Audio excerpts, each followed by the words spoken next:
Ladies and gentlemen, it is my pleasure to welcome you all to the Indian Council of World Affairs and to the virtual international seminar on celebrating 75 years of India's foreign policy, in which we have distinguished former diplomats, academics, strategic thinkers participating as speakers. We are also joined by academics, scholars, practitioners, experts, and representatives of the media from Delhi. May I request Ambassador Vijay Thakur Singh, Director General, Indian Council of World Affairs, to kindly give her welcome remarks. Good morning and a very warm welcome to ICWA's virtual international seminar on celebrating India's 75 years of foreign policy. In the 6 sessions of the conference, discussions will cover the evolution of Indian foreign policy, its challenges and achievements, its contributions to regional and global discourse in the last 7 decades, and how its journey will be over the next 7 decades. ICWA is honored to have the participation of senior and seasoned former diplomats who have contributed to the shaping of India's foreign policy, former generals who bring a special perspective to the understanding of strategic issues, and eminent scholars, academicians, political analysts, both from India and overseas, who have observed and written about international relations. Thank you very much for joining, and we deeply appreciate your time in this, joining us in this conference. Last year, India marked 75 years of its independence and celebrated it as Azadi Ka Amrit Mahotsav. India has, since freeing itself from colonial rule, come a long way. As the world's largest democracy, one of the fastest growing major economies, and innovative society with the world's 3rd largest ecosystem, and an IT leader with an impressive public infrastructure, digital infrastructure, India today has the capacities and capabilities to contribute in a very large measure to global stability and to global public goods. Foreign policy and diplomatic efforts have played an integral part in India's development journey. India has now entered its Amrit Kal, the next 25-year period, which will lead to the centenary of its independence. By all estimates, India at 2045 will be a developed country, the 3rd largest economy of the world, and a key voice in the Committee of Nations. In this next phase, which is likely to be extremely complex and likely to be in an extremely complex and fast-changing geopolitical and geo-economic space, India's foreign policy and diplomatic efforts will play a critical role in the nation's future growth. Important principles of India's foreign policy are dialogue and engagement in the international arena, respect for sovereignty and territorial integrity, non-interference in internal affairs, commitment to peace and stability in the world, and solidarity with the global South. In the earlier years, India was at the forefront in the fight against colonialism and apartheid, and was a founder member of the NAM during the Cold War period. India has persistently followed an independent foreign policy that stresses on maintaining strategic autonomy, which means that it has adopted policies, both domestic and external, based on its national interests without being constrained in any manner by any other nation state. India has stayed away from any alliance structure, but has built a web of mutually beneficial relationships and partnerships across the world on the basis of mutual trust and cooperation. Challenges faced by India in the process of development have not been easy, but yet solutions were found and progress was made. Navigating foreign relations from the Cold War period to the post-Cold War period phase of a unipolar world and to the contemporary multipolar world requires dexterity with different choices to be made at every stage. India has faced several external challenges, legacy issues of partition, wars and conflicts with northern and western neighbors, relentless state-sponsored terrorism from across the borders.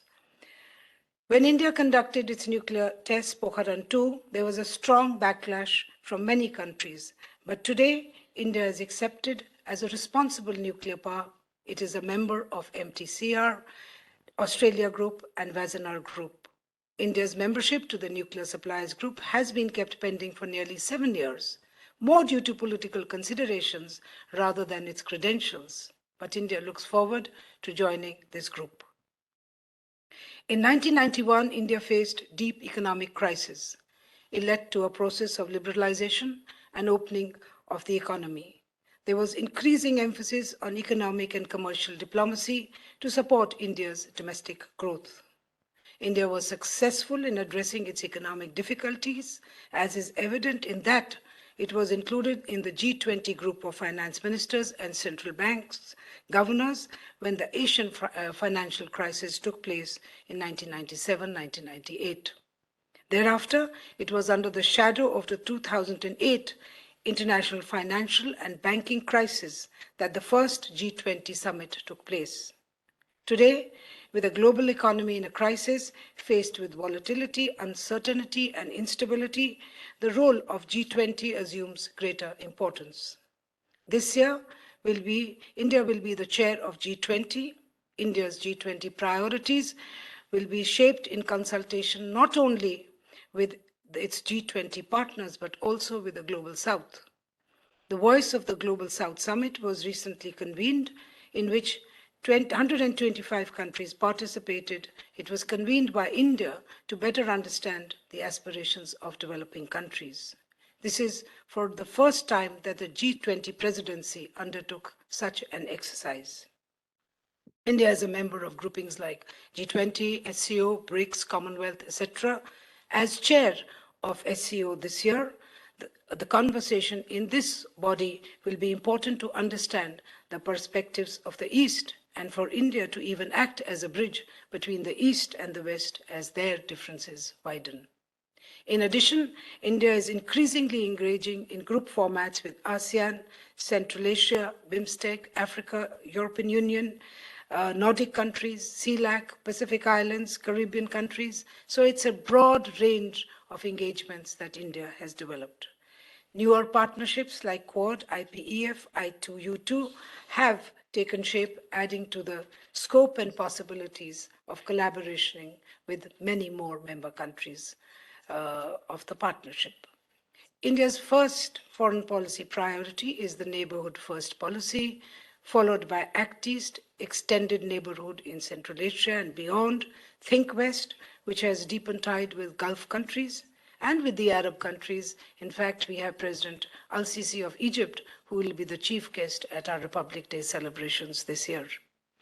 We have strategic partnerships with several countries, including 4 of the 5 members of the UN permanent, 4 of the 5 permanent members of the UN Security Council. Being a subcontinent, India has both continental and maritime aspects to its foreign policy. With the Indo-Pacific becoming increasingly important and, in fact, a contested region, India articulated its vision.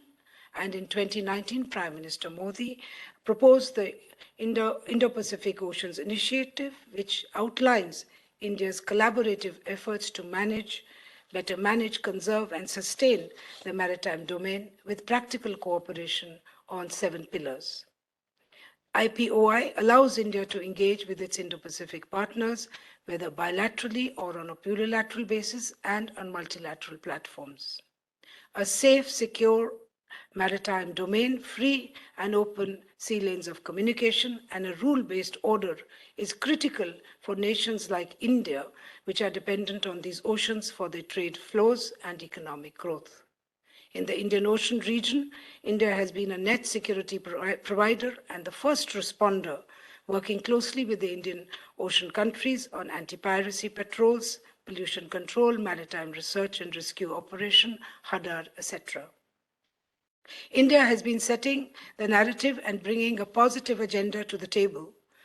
India is active in shaping the global discourse on connectivity and maritime security, resilient and reliable supply chains, data and cybersecurity, as well as terrorism. Similarly, in the context of climate change, India has taken initiatives like the International Solar Alliance and the Coalition for Disaster Resistance Infrastructure, even as it has, as a developing country, emphasized the common but differentiated responsibility and equity principles, which are the fundamental foundations of the UNFCCC. During the COVID pandemic, India's supply of medicines and vaccines and deployment of medical teams spoke volumes about its internationalism. The vaccine method has earned us goodwill across geographies. As a developing country, India has benefited from international cooperation, for example, in the earlier years of setting up the IITs. And India, on its part, has been forthcoming in sharing its developmental experiences. It has been supporting capacity building in developing countries through ITEC, through lines of credit, grant assistance, etc. Its development partnership, however, is based on consultation with the partner countries and based on their needs. Another aspect of India's foreign policy relates to its diaspora, which is one of the oldest and indeed one of the largest diasporas in the world, with approximately 32 million people of Indian origin. India's approach to its diaspora is characterized by 4 C's: care, connect, celebrate, and contribute. To take care of their welfare, connect them to their roots, celebrate their achievements, and seek their contributions to India's development.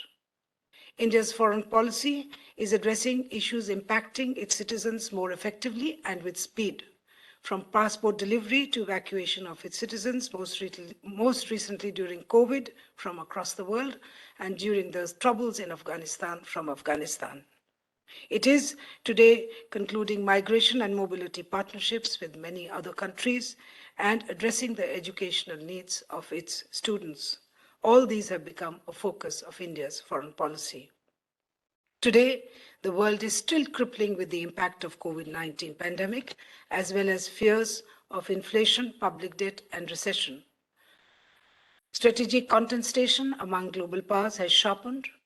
Ukraine crisis added to global political fissures with very wide-ranging and far-reaching consequences for global energy and food security. In these very challenging times, this conference is designed to deliberate and reflect on various aspects of the foreign policy, looking not only at the current, but also at the future. There is one other point which is very important, is that relating to multilateralism and the reformed multilateralism. India has been a founder member of the UN and since 1950 has been contributing to peacekeeping operations. UN has played a role, but with the passage of time, the fact is that today multilateralism is in deep need of reforms because it is not being able to meet the challenges of the contemporary times. UN is 75 years old and the WTO is 28 years. There is therefore a widespread need felt for effective and inclusive global governance structures, including, if you look in the post-Cold War period, there was you saw intense globalization when there was a significant expansion of interdependencies and interconnectivities of economies taking place. Today, globalization itself is under reconsideration because it failed to lift all, leaving many behind. Globalization needs to be refashioned, put together once again in a manner that puts the human being at the center of globalization. Moreover, today the factors of globalization, whether it's the movement of capital or of trade, they are being weaponized, and there is a need for a rule-based world order. So I would also request everyone to reflect on the norm setting of the global order in our discussions today. May I once again thank everyone for joining us today. Thank you so much.